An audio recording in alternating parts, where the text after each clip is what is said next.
Entitled bride caused damages to our family resort after I refused early check-in. Then I discovered she was planning to sue us the entire time and had been recording family conversations to build a legal case against us. I work at my family's small mountain resort that my parents built from nothing 20 years ago. We have 12 cabins and a main lodge where guests check in. My older brother Brandon, 32M, got engaged to his girlfriend Harper, 29F, last year, and they decided to have their wedding at our resort since we give family discounts. Let me give you some background about our setup. 3 years ago, my parents renovated 2 of our cabins and connected them with a covered walkway to create what we call the Mountain View Suite. One cabin has a master bedroom with a king bed and full bathroom with a jetted tub. The other cabin has a living area with a pull-out sofa, kitchenette, and half bathroom. There's also a deck that overlooks the valley. It's our most popular booking for weddings because the bride can get ready in one cabin while the groom uses the other. Brandon and Harper booked the Mountain View Suite and 3 other cabins for their wedding party 6 months in advance. The wedding was set for a Saturday in September, which is peak season for us. Harper called me about 2 months before the wedding asking if they could check in Friday morning instead of the standard 4 p.m. time. I explained that our previous guests wouldn't check out until 11 a.m. Friday, and housekeeping needed time to clean and prepare the cabins. I told her the only way to guarantee an early check-in was to book Thursday night as well, which would cost an extra $400 for the suite. Harper got upset and said that was ridiculous for just a few extra hours. She said other places let people check in early for free. I explained that during peak season, we're usually fully booked, and the Thursday night guests in their cabins were a family celebrating their anniversary. Harper kept calling every few weeks asking about the early check-in. Each time I explained the same thing. The anniversary couple had booked their stay 8 months in advance, and I couldn't just kick them out. I offered to put in a request for early checkout, but I was clear there were no guarantees. Harper seemed to think that meant it would definitely happen. 2 weeks before the wedding, Harper called again. I had to tell her that the anniversary couple confirmed they were staying until checkout time Friday morning because they had planned activities in town. Harper accused me of not trying hard enough to accommodate family. She said I was being selfish and that any decent person would have made it work by now. I reminded her that she could still book Thursday night. She said it was unfair to charge extra when I should just ask the other guests to leave early. I explained that asking guests to cut their vacation short wasn't professional, especially when they had paid full price and booked first. Harper hung up on me. The Thursday before the wedding, Harper called one more time. She said she had hired a photographer and makeup artist who were arriving at the resort at 10 a.m. Friday. She needed to be in the cabin to get ready.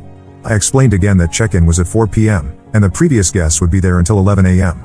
She said I was ruining her wedding day and that she would never forgive me if this wasn't resolved. Friday morning arrived, and sure enough, Harper and her wedding party showed up at 9:30 a.m.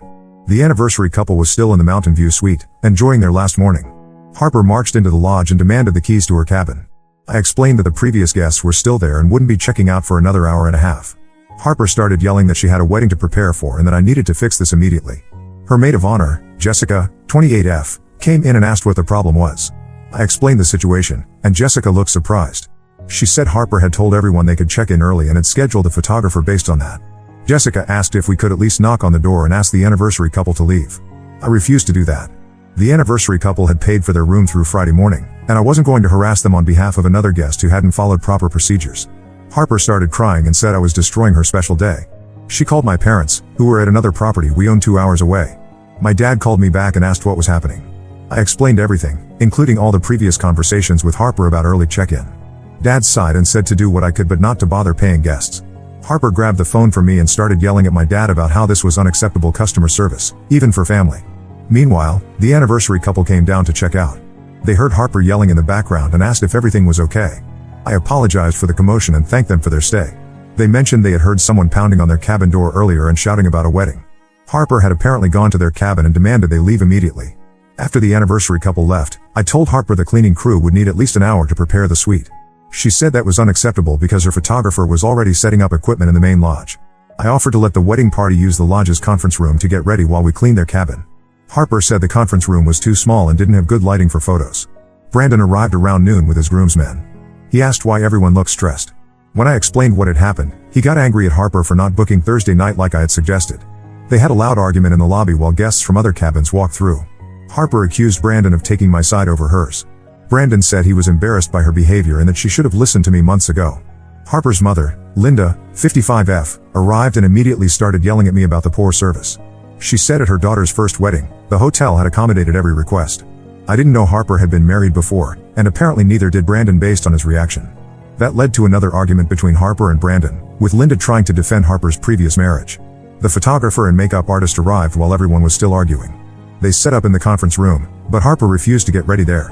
She kept saying she had paid for the Mountain View suite and should be able to use it immediately. The makeup artist said they were on a tight schedule and needed to start soon. By 2 p.m., the cleaning crew had finished the suite. Harper and her wedding party finally moved their things over, but she was still complaining about lost time. The photographer had to rush through the getting ready photos. Harper blamed me for ruining her wedding photos and said the delay had stressed everyone out. The wedding ceremony was at 5 p.m. in our outdoor pavilion. Everything seemed to go smoothly during the actual ceremony and reception. Harper smiled for photos and acted like nothing had happened. But I noticed she avoided talking to me and gave me dirty looks whenever our paths crossed. After the reception, the wedding party went back to their cabins. I thought the drama was over, but I was wrong. Around 1 a.m., I got a call from our night security guard. Someone had damaged property in the Mountain View suite. When I got there, I found broken glass from a wine bottle, red wine stains on the white bedding and curtains, and a hole punched in the drywall between the bedroom and living area. The security guard said he had responded to noise complaints from nearby cabins around midnight. When he knocked on the suite door, Harper answered and said everything was fine. But other guests reported hearing shouting and things being thrown. The guard made a note in his report but didn't investigate further since the noise stopped. The next morning, Harper and Brandon checked out without saying anything about the damage. I found the broken wine bottle pieces in the trash and took photos of everything for insurance purposes. The wine stains were set in, and the bedding was ruined. The hole in the wall would require a contractor to fix properly. I called Brandon that afternoon to discuss the damage charges. He said he didn't know anything about it and that Harper had been upset about the check-in situation all day. He offered to pay for the damages but asked me not to involve Harper directly since she was still angry. I sent him photos and an estimate from our maintenance contractor. The total came to $1,200 for new bedding, curtains, and wall repair. Brandon paid the charges without arguing, but he also said he was disappointed in how I had handled the situation. He said I should have found a way to accommodate Harper's request since it was family. I reminded him that Harper had multiple opportunities to book Thursday night and chose not to. He said I was being too rigid about policies and that family should come first.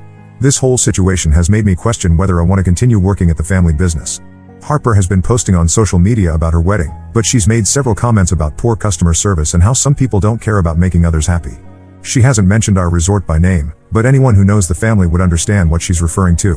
My parents returned from their trip and heard about everything from Brandon. They said I handled it appropriately and that Harper's behavior was unacceptable. But they also suggested I could have been more flexible about the cleaning timeline. Mom said family relationships are more important than strict policies, even in business. I've been doing this job for 5 years, and I've never had a situation this bad with a family member. Harper is now my sister-in-law, and I have to see her at family gatherings. Brandon seems to think I should apologize to her for the inconvenience, but I don't think I did anything wrong. I followed the same policies we use for all guests and gave her multiple opportunities to guarantee what she wanted. Should I have handled this differently? I'm starting to think working for family isn't worth the complications it creates. Update 1: A lot has happened since my original post, and I need to update everyone on this mess. Thank you to everyone who supported me and confirmed I wasn't being unreasonable. 2 weeks after the wedding, my parents called a family meeting. They said Harper had been calling them regularly to complain about my customer service and demanding I be removed from my position at the resort. She claimed I had deliberately sabotaged her wedding day out of jealousy and that other family members were talking about how poorly I had treated her.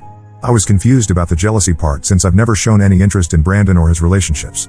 Harper apparently told my parents that I had always been possessive of Brandon and couldn't handle him getting married. This was news to me since Brandon and I have a normal sibling relationship. We're close but not unusually so, and I was happy when he got engaged. During the family meeting, Brandon sat quietly while Harper listed all her complaints. She said I had been rude to her from the beginning of the wedding planning process. According to her, I had made the early check-in seem impossible when I could have easily arranged it. She claimed I was unprofessional and that any legitimate business would have accommodated a family member's reasonable request. My parents asked me to respond to these accusations. I reminded them of the timeline and all the conversations I had documented. I showed them the emails where I had offered solutions and explained our policies. Dad looked through everything and said it seemed like I had followed proper procedures. Harper then brought up something I hadn't heard before. She said that during one of our phone conversations, I had made a comment about her not being good enough for Brandon. I was shocked because I had never said anything like that. I asked her to be specific about when this conversation happened and what exactly I had said. Harper became vague and said it was the tone of my voice and implied criticism rather than direct words. She said I had made her feel unwelcome from the beginning and that she knew I disapproved of her relationship with Brandon. Mom asked Brandon if he had ever heard me say anything negative about Harper, and he admitted he hadn't. This is where things got interesting. I decided to mention something I had been keeping to myself. During the wedding planning, Harper had asked me not to tell Brandon about some of the conversations we had about money. Specifically, she had questioned whether our family business was as successful as we claimed and whether Brandon would inherit anything valuable.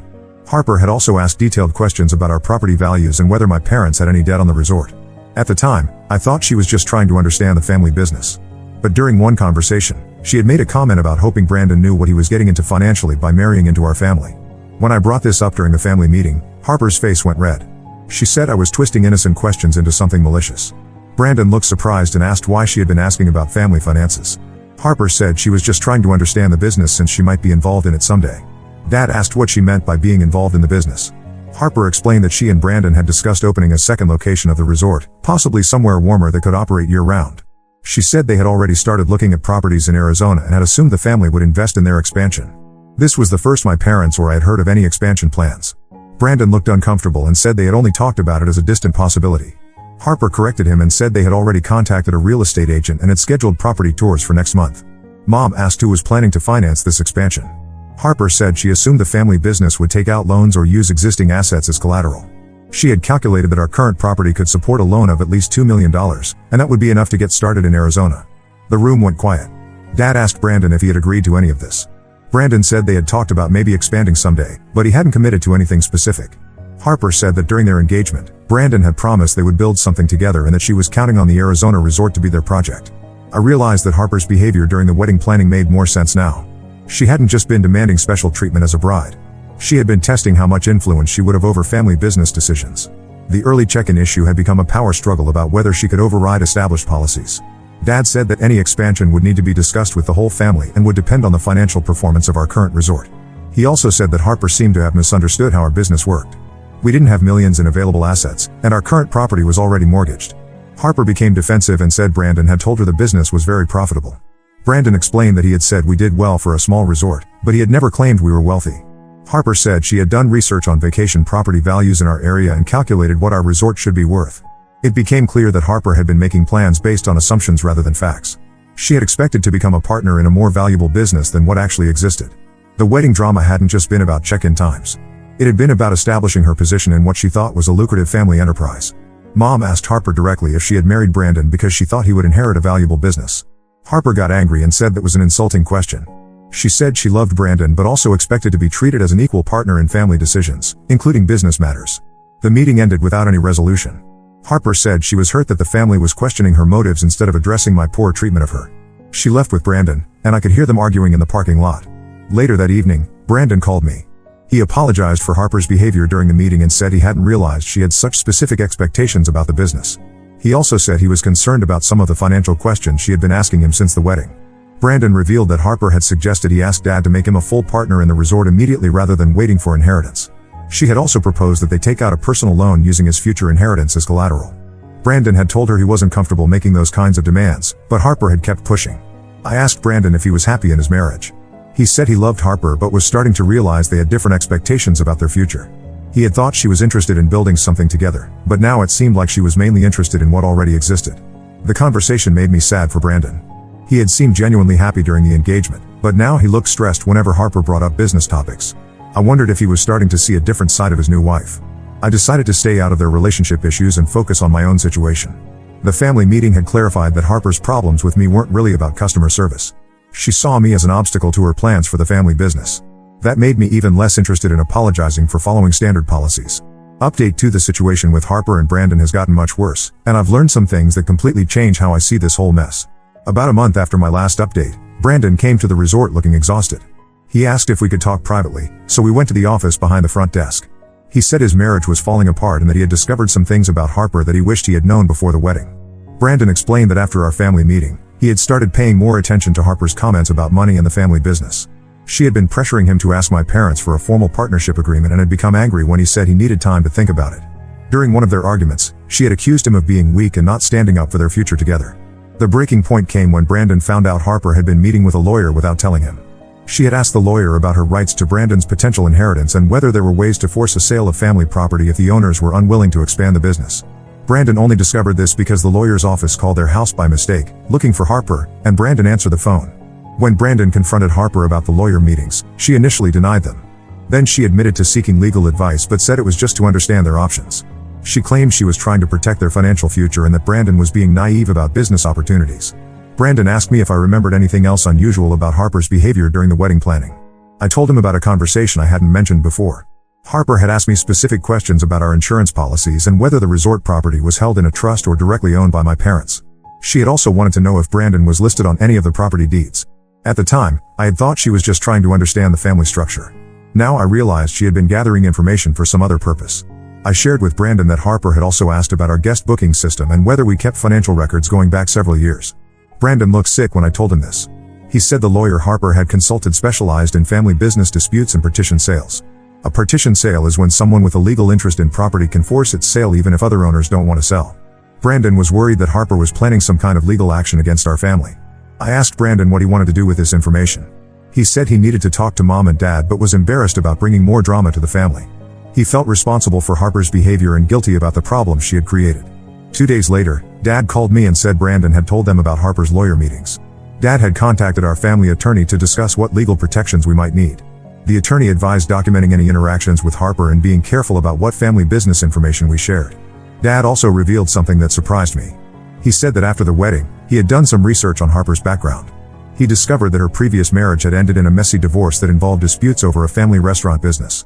Harper's ex-husband had claimed that she had married him primarily to gain access to his family's restaurant chain. The divorce record showed that Harper had tried to claim ownership rights in restaurants that had been in her ex-husband's family for generations. She had argued that her contributions to marketing and management made her a partner regardless of legal ownership documents. The case had been settled out of court, but her ex-husband's family had lost 2 restaurant locations in the process. Dad said he wished he had done this research earlier, but he had trusted Brandon's judgment about Harper. Now he was concerned that our family might be facing a similar situation. He asked me to be extra careful about what information I shared with Harper and to document any unusual requests or conversations. This background information made Harper's behavior during the wedding planning make perfect sense. She hadn't been testing our customer service policies. She had been establishing a pattern of demanding special treatment that she could later point to as evidence of her status in the family business. A week after Brandon told my parents about the lawyer meetings, Harper showed up at the resort alone. She said she wanted to clear the air with me and apologize for the misunderstandings around the wedding. I was suspicious but agreed to talk with her. Harper's apology seemed rehearsed. She said she had been stressed about the wedding and had overreacted to the check-in situation. She claimed she understood now that I had been following policies and that she appreciated how hard I worked to make their day special. Then Harper changed the subject to the family business. She said she had been thinking about ways to help the resort become more profitable.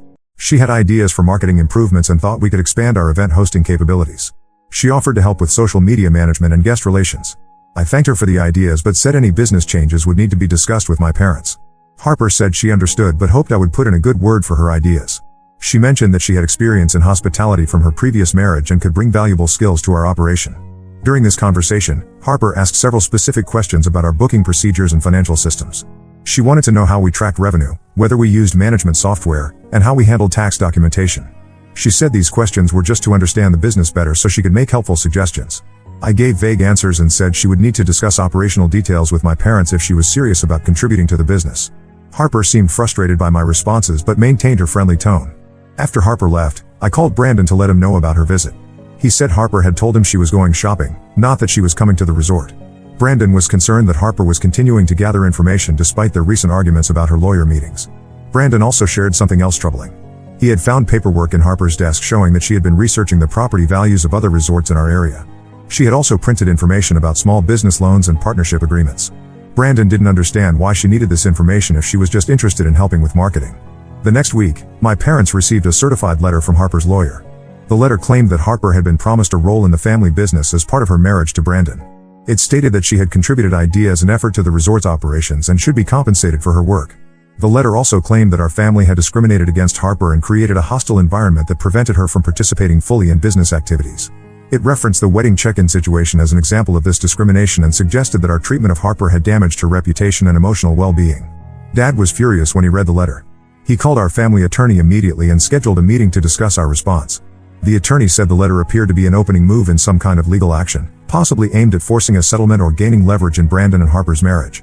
Brandon was devastated when he learned about the letter. He said Harper had sent legal threats to his family without discussing it with him first. He felt betrayed and manipulated. Brandon confronted Harper about the letter, and they had their biggest fight yet. During that fight, Harper apparently admitted that she had been planning legal action since before the wedding. She said she had researched our family and knew we would be vulnerable to claims of discrimination and unfair business practices. She claimed she had tried to work with us directly, but we had been hostile to her from the beginning. Brandon moved out of their apartment that night and came to stay at my parents' house. He said he couldn't trust Harper anymore and needed time to think about their marriage. Harper called him repeatedly, alternating between apologies and threats about what her lawyer might do next. The whole situation has been incredibly stressful for our family. We've had to hire an attorney and are documenting everything in case Harper follows through on her legal threats. Brandon is talking about divorce, but he's worried about what Harper might do if he leaves her completely. I can't believe we're dealing with all this drama over a wedding check-in issue that should have been resolved months ago. It's clear now that Harper never cared about the early check-in itself. She was testing whether she could manipulate our family policies and establishing grounds for later legal claims. Update 3. This is my final update on the Harper situation, and it's not ending the way I expected when I first wrote about the wedding check-in drama. Brandon filed for divorce 3 weeks ago. The final straw was when he discovered that Harper had been secretly recording their conversations, including private discussions about our family business. She had apparently been building a case against our family since before their wedding, collecting evidence of what she planned to claim was discriminatory treatment and business interference. Our family attorney found out about the recordings when Harper's lawyer submitted them as evidence in a motion for temporary spousal support. The recordings included conversations where Brandon had explained our family's financial situation and business structure. Harper had been asking leading questions to get Brandon to provide information she could use later. The most damaging recording was from right after their wedding. Harper had prompted Brandon to complain about how I had handled the check-in situation, and she had recorded him saying that the family should have made an exception for such an important day. She was planning to use this as evidence that even Brandon agreed I had treated her unfairly. When Brandon heard these recordings played in court, he realized how thoroughly Harper had manipulated him. He told me later that she had spent months coaching him to say things that would support her eventual legal claims against our family. Brandon had thought they were just having normal conversations about wedding stress and family dynamics. Harper's divorce demands were extensive. She wanted half of Brandon's potential inheritance from the family business, claiming that her contributions to marketing and business development entitled her to partnership rights. She also demanded compensation for the emotional distress caused by our family's treatment of her, with specific reference to the wedding incident. Her lawyer argued that Harper had been led to believe she would become a partner in the resort and had made career sacrifices based on that understanding. They claimed that I had systematically undermined her relationship with the family to protect my own position in the business. Our attorney was able to demonstrate that Harper had never been promised any ownership in the resort and that her research into our business had begun before she even met Brandon. We found records showing that Harper had looked up our property values and business registration information within weeks of her first date with Brandon. The court records from Harper's previous divorce were also relevant. Her ex-husband's family had to testify about similar tactics Harper had used against their restaurant business. The pattern of behavior was clear enough that the judge became skeptical of Harper's claims. The divorce was finalized last week. Brandon had to pay Harper a settlement, but it was much smaller than what she had demanded. She received no rights to our family business and no ongoing support payments. The judge specifically noted that Harper's secretly recorded conversations and researched legal strategies suggested premeditation rather than genuine business partnership expectations. Brandon is relieved but also embarrassed about the whole situation. He feels guilty for bringing Harper into our family and exposing us to her manipulation. He's been staying with my parents while he looks for his own place and figures out what to do next. Harper has moved back to her home state. Before leaving, she posted a long social media rant about our family, claiming we had conspired to destroy her marriage because we didn't want to share our wealth. She tagged our resort's business page and encouraged people to avoid us because of our discriminatory practices. The post actually backfired on Harper. Several people who knew about her previous marriage commented with their own experiences of her manipulative behavior. Her ex-husband's family shared the post with their own comments about what they had gone through. Harper ended up deleting the post after it generated negative attention for her rather than us. Our resort's business hasn't been affected by Harper's accusations. If anything, we've received some supportive messages from people who saw through her social media complaints. Several guests have mentioned that they appreciated our consistent policies and professional handling of difficult situations. I've decided to stay with the family business for now. This whole experience has actually made me more confident in my ability to handle challenging customers and family dynamics. I learned that following proper procedures and documenting everything was the right approach, even when dealing with family members. Brandon is slowly recovering from the marriage and divorce. He's been helping out at the resort part-time while he decides what he wants to do long-term. He's apologized repeatedly for Harper's behavior and has taken responsibility for not seeing the warning signs earlier. Our family relationships are healing, but it's taken time. Mom was initially worried that the legal drama would damage our business reputation. Dad was angry about the money we had to spend on attorneys and the stress Harper caused everyone. I think we're all more cautious now about sharing business information and more aware of how someone could potentially exploit our family connections. We've updated our employee handbook and partnership policies to be clearer about ownership and decision-making processes. The wedding industry can be challenging because people have such high emotions and expectations around their special day. But this situation taught me that sometimes the drama isn't really about the wedding at all. Harper's behavior during the check-in conflict was just the beginning of a much larger scheme that had been planned for months. I'm glad I trusted my instincts and stuck to our policies despite the family pressure. If I had given in to Harper's demands about early check-in, it would have set a precedent that she could override our business procedures whenever she wanted. That would have made her eventual legal claims much stronger. Looking back, I realized that Harper never cared about getting into her cabin a few hours early. She cared about establishing that she had special authority over our business operations and that I would defer to her wishes. The wedding check-in was a test run for much bigger demands that were coming later. Brandon learned a hard lesson about the importance of really knowing someone before making major life commitments. He's dating again now, but he's much more careful about discussing family business with romantic partners. He's also more protective of our parents and the resort. As for me, I'm more confident in my role at the family business and better prepared to handle similar situations in the future. I know now that being professional and following procedures isn't the same as being inflexible or unwelcoming. Sometimes protecting your family means saying no to unreasonable demands, even when they come from other family members. Now let's move to the next story. Story 2. I found a note in my husband's phone calling me fat and ugly, then discovered he was having secret dinners with his gym partner behind my back. 32F, need help processing something that happened last weekend. First, let me give some background so everyone understands our situation better. I've been married to Archie, 34M, for 6 years, together for 8. We met at a college reunion through my roommate Kate, who worked with Archie. I wasn't looking for a relationship then. I had just ended a 5-year relationship with Tom, my college boyfriend, who my parents thought was perfect for me because he was in medical school. Archie was different from anyone I'd dated before. He worked in IT, loved video games, and made me laugh constantly. We started as friends, hanging out in group settings, until one day he asked me out. I was hesitant because Kate warned me that Archie had trust issues from his previous relationship where his ex cheated on him with his friend. But he was so genuine and kind that I decided to give it a shot. Our dating period was amazing.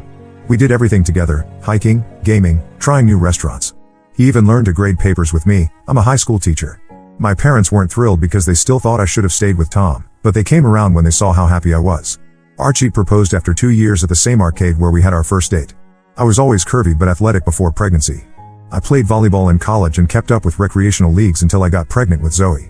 The pregnancy was rough. I had severe morning sickness for 7 months and was put on bed rest for the last 6 weeks. I gained 65 pounds. After Zoe was born, I developed postpartum depression and struggled to lose the weight. Archie seemed supportive at first. He took care of everything when I could barely get out of bed, handled night feedings so I could sleep, and kept telling me I was beautiful. When I went back to teaching after my maternity leave, he adjusted his work schedule so we could manage childcare. Everything seemed fine on the surface. But over the last year, I noticed small changes. He stopped initiating intimacy. When I tried, he'd say he was tired from work. He no longer suggested date nights. When we took family photos, he'd only post ones where Zoe and he were in frame. I told myself I was being paranoid. Last weekend changed everything. Archie was cooking dinner while I was reading in the living room. Zoe was napping, and it was one of those rare peaceful moments.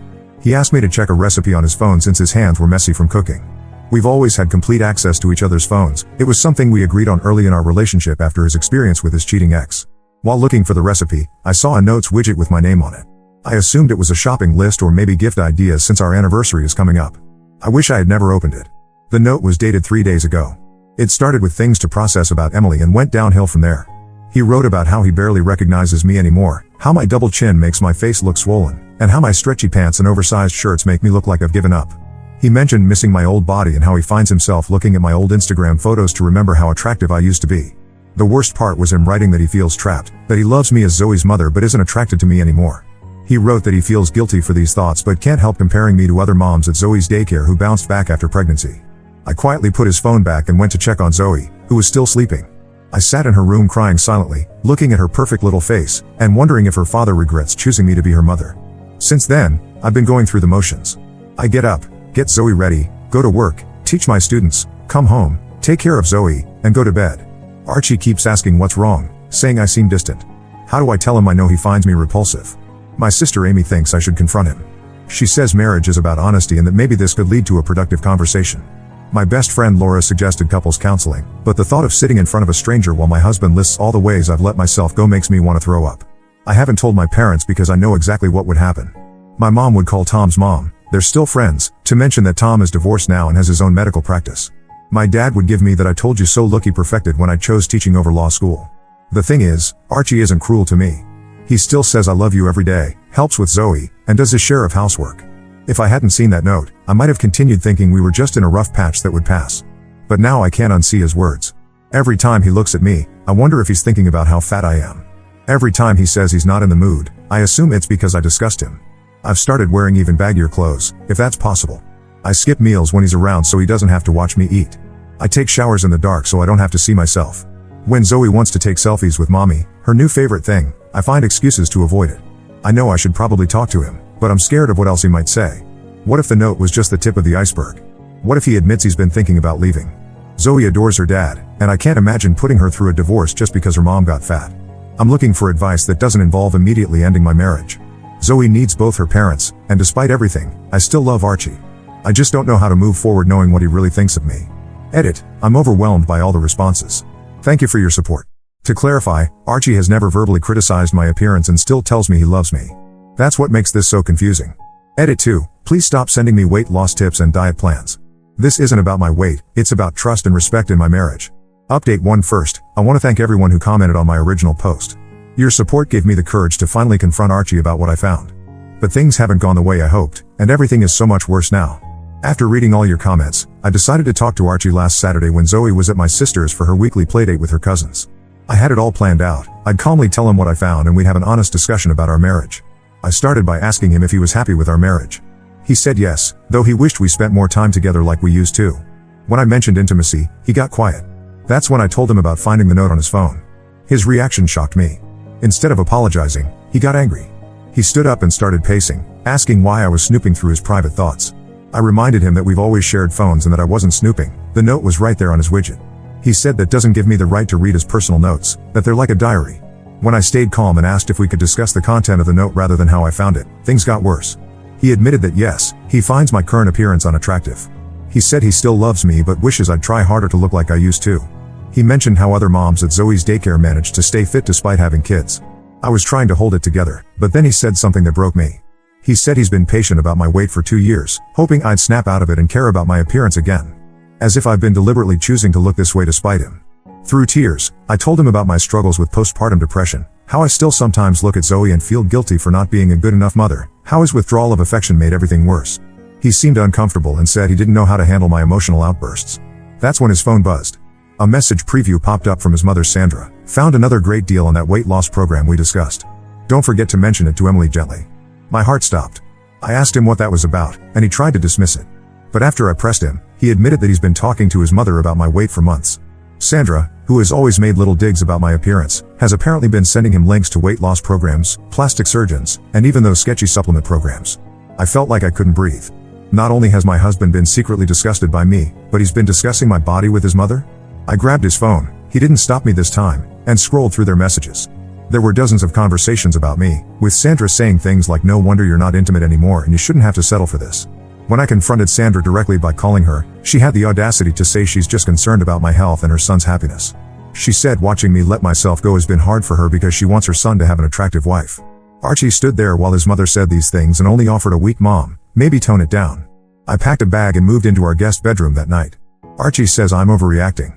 He tried to justify everything by saying most men think about their wives' appearances but just don't say it out loud. He said Sandra means well and that I'm being too sensitive. When I brought up how they've been discussing my body behind my back, he said he needed someone to talk to about his struggles. My sister Amy has offered me and Zoe her spare room. She's furious with Archie and Sandra. She reminded me that Sandra did something similar to Archie's previous girlfriend before me, constantly criticized her appearance until she developed an eating disorder. I didn't know about this because Archie always said they broke up due to different life goals. Archie keeps apologizing, not for what he wrote or discussed with his mother, but for letting me find out this way. He promised to stop discussing me with Sandra, but last night I heard him on the phone with her in the garage, telling her I'm being unreasonable and need time to calm down. I don't know what to do anymore. Every time I look at Archie, I see him and his mother dissecting my appearance. When he tries to touch me, even just to pat my shoulder, I flinch. Zoe asked me why I'm sleeping in the guest room, and I don't know what to tell her. The worst part? I found myself Googling those weight loss programs Sandra suggested. For a moment, I actually considered trying them just to make them both happy. Then I caught myself and realized how messed up that is. I haven't decided if I'm going to take Amy up on her offer yet. Part of me wants to run away, but another part feels like that would prove them right, that I'm too emotional and can't handle difficult conversations. Archie says he wants us to move past this, that we can work on our issues together. But how do I move past knowing my husband and his mother have been having secret conversations about my body? How do I ever feel comfortable around either of them again? Edit, to those asking about marriage counseling, Archie says he'll go if I insist, but he thinks we can handle this ourselves if I just try to see his perspective. Edit 2, please stop messaging me about how I'm teaching my daughter it's okay to be unhealthy. This isn't about health, it's about trust and respect. Update 2 things have taken an unexpected and devastating turn. After my last update, I did move to Amy's place with Zoe, just to get some space and clear my head. I only posted about the separation on Facebook because I needed to explain why Zoe and I weren't at family events. It was a simple post saying that Archie and I were taking time apart to work on some issues. I didn't mention anything about his notes or his mother's involvement. That post opened a floodgate I wasn't prepared for. 3 women from Archie's office reached out to me within hours of each other. The first was Rachel, a new project manager who joined their team 6 months ago. The second was Beth, who's worked with Archie for 3 years. The third was Diane, their team lead. Rachel's message hit me the hardest. She sent screenshots of office chat conversations where Archie had been discussing our marriage. He wasn't just venting about normal marital problems, he was specifically complaining about my appearance. In one chat, he compared me unfavorably to Rachel, saying things like my wife could learn something from you about taking care of herself. He even joked about being stuck with someone who let herself go while other guys in the office got to work with motivated women. Beth revealed that Archie has been making these comments during lunch breaks and team meetings for months. She said she felt uncomfortable but didn't know how to report it without creating workplace drama. Diane, as team lead, admitted she had warned Archie about inappropriate conversations at work, but he dismissed it as just guys talking. The real bombshell came when Rachel confessed that she and Archie have been going to the gym together for the past 2 months. They work out 3 times a week before coming to the office. She said nothing inappropriate happened, but she felt guilty keeping it from me, especially after seeing those chat messages. I confronted Archie with the screenshots. At first, he tried to play it off as workplace banter that I was taking too seriously. But when I mentioned Rachel and the gym sessions, he broke down. He admitted to everything, the gym sessions, the workplace comments, and yes, comparing me to Rachel. I checked his phone again, he gave me his password as a sign of transparency, and found dozens of workout selfies with Rachel. They're both sweaty and smiling in gym mirrors, looking like a perfect fit couple. He even captioned one finally found a workout partner who keeps me motivated. The date showed he took that picture 2 days after I found his original note about my appearance. Archie swears nothing physical has happened between them. He said Rachel is just a friend who shares his interest in fitness. When I asked why he never invited me to join them at the gym, he said he didn't think I'd be able to keep up with their routine. The way he said it, with this mixture of pity and disdain, made me realize how little he respects me. I asked Archie to move out temporarily. He's staying with his mother, which has made everything worse. Sandra has been calling every family member who will listen, telling them I'm breaking up her son's marriage over a few harmless comments about health. She's painting Rachel as some kind of fitness mentor who's just trying to help our family. Some relatives are taking her side. Archie's aunt called me selfish for not appreciating his honesty about my health. His cousin, who struggled with weight herself, suggested I should be grateful that Archie cares enough to want me to be better. Even my own mother, who never liked Archie, said maybe I should try working out with them if it would save my marriage. They don't get it. This isn't about weight anymore. It's about my husband sharing private details of our marriage with his coworkers, making me the subject of office gossip, and secretly spending time with another woman while putting me down. It's about him letting his mother interfere in our marriage and turn family against me. Zoe asked me yesterday when we're going home. I didn't know what to tell her. How do I explain to a 2-year-old that daddy would rather go to the gym with his pretty coworker than spend time with us? Archie keeps texting that he wants to work things out, that he'll stop going to the gym with Rachel if it bothers me that much. But he still doesn't see what he did wrong. In his mind, he's the victim of a wife who let herself go and now won't let him have female friends. I have an appointment with a lawyer next week. I'm not saying it's definitely over, but I need to know my options. At this point, I don't know what hurts more, the betrayal of trust or the realization that my husband has so little respect for me. Edit, stop telling me the gym selfies prove they're having an affair. I have enough to deal with without jumping to conclusions. Update 3 I've been putting off this final update because writing it makes everything feel more real. After much consideration and several counseling sessions, alone, as Archie refused to join, I've filed for divorce. Many of you saw this coming, but I needed to be sure I wasn't making an emotional decision. The final straw wasn't what you might expect. Yes, finding out about Archie's notes hurt. His mother's interference was awful. The workplace gossip was humiliating. But what broke me was discovering the full extent of Archie and Rachel's relationship. My colleague Jennifer saw them at La Maison, an expensive French restaurant downtown. She said they looked very comfortable together, laughing and sharing food. When she mentioned this, I checked our joint credit card statements, something I should have done sooner. There were dozens of dinner charges at restaurants I'd never been to, all on evenings Archie said he was working late or having team dinners. When I confronted him with the credit card statements, Archie first tried to say these were group dinners with the whole team. But the amounts were clearly for 2 people, and some were from weekends. He finally admitted that yes, he and Rachel had been having dinner after their gym sessions. He insisted it was innocent, just 2 friends refueling after workouts. I might have believed him if Jennifer hadn't sent me photos. In them, Rachel was wearing a dress, not gym clothes. Archie had changed out of his work clothes too. They weren't 2 sweaty gym buddies grabbing protein shakes, they were a couple on a date. Sandra, predictably, defended Archie. She said I drove him to seek companionship elsewhere by letting myself go and being paranoid. She's telling everyone that I'm using Zoe to punish Archie, even though I've been more than fair with visitation. I let him see Zoe whenever he wants, as long as he doesn't bring Rachel around. The divorce proceedings have started. I'm staying with Amy until I can find my own place. My lawyer says Archie's behavior, while hurtful, doesn't qualify as adultery in our state since there's no proof of physical intimacy. That's fine, I'm not looking to punish him. I just want out. Some unexpected developments have occurred. Beth and Diane both wrote statements about Archie's workplace behavior, which helped with the divorce negotiations.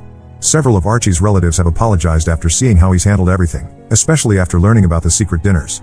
Even Sandra's best friend Joyce called to say she was wrong about me and offered to babysit Zoe anytime I need help. The most surprising call came from Archie's ex-girlfriend, the one before me who supposedly left over different life goals. She reached out after hearing about our situation through mutual friends.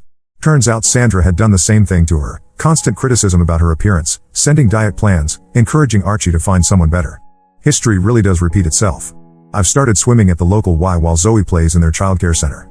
Not to lose weight for anyone else, but because I forgot how much I enjoyed being in the water. Zoe loves watching me swim and asks to join my mermaid time. Archie is still with his mother, though I heard from mutual friends that Rachel has been staying over there too. They're welcome to each other. I'm focusing on healing and being the mother Zoe deserves. Looking back, I realized the note I found was just a symptom of a deeper problem. Archie never saw me as a partner to grow with, he saw me as a project to fix. When I stopped fitting his ideal image, he found someone who did. To everyone who told me I was overreacting in my first post, this is why we trust our gut instincts. Sometimes a hurtful note is just the first crack in a much bigger facade. Last edit, this will be my final update. Thank you all for your support through this journey. Special thanks to those who shared similar stories, you helped me realize I wasn't alone.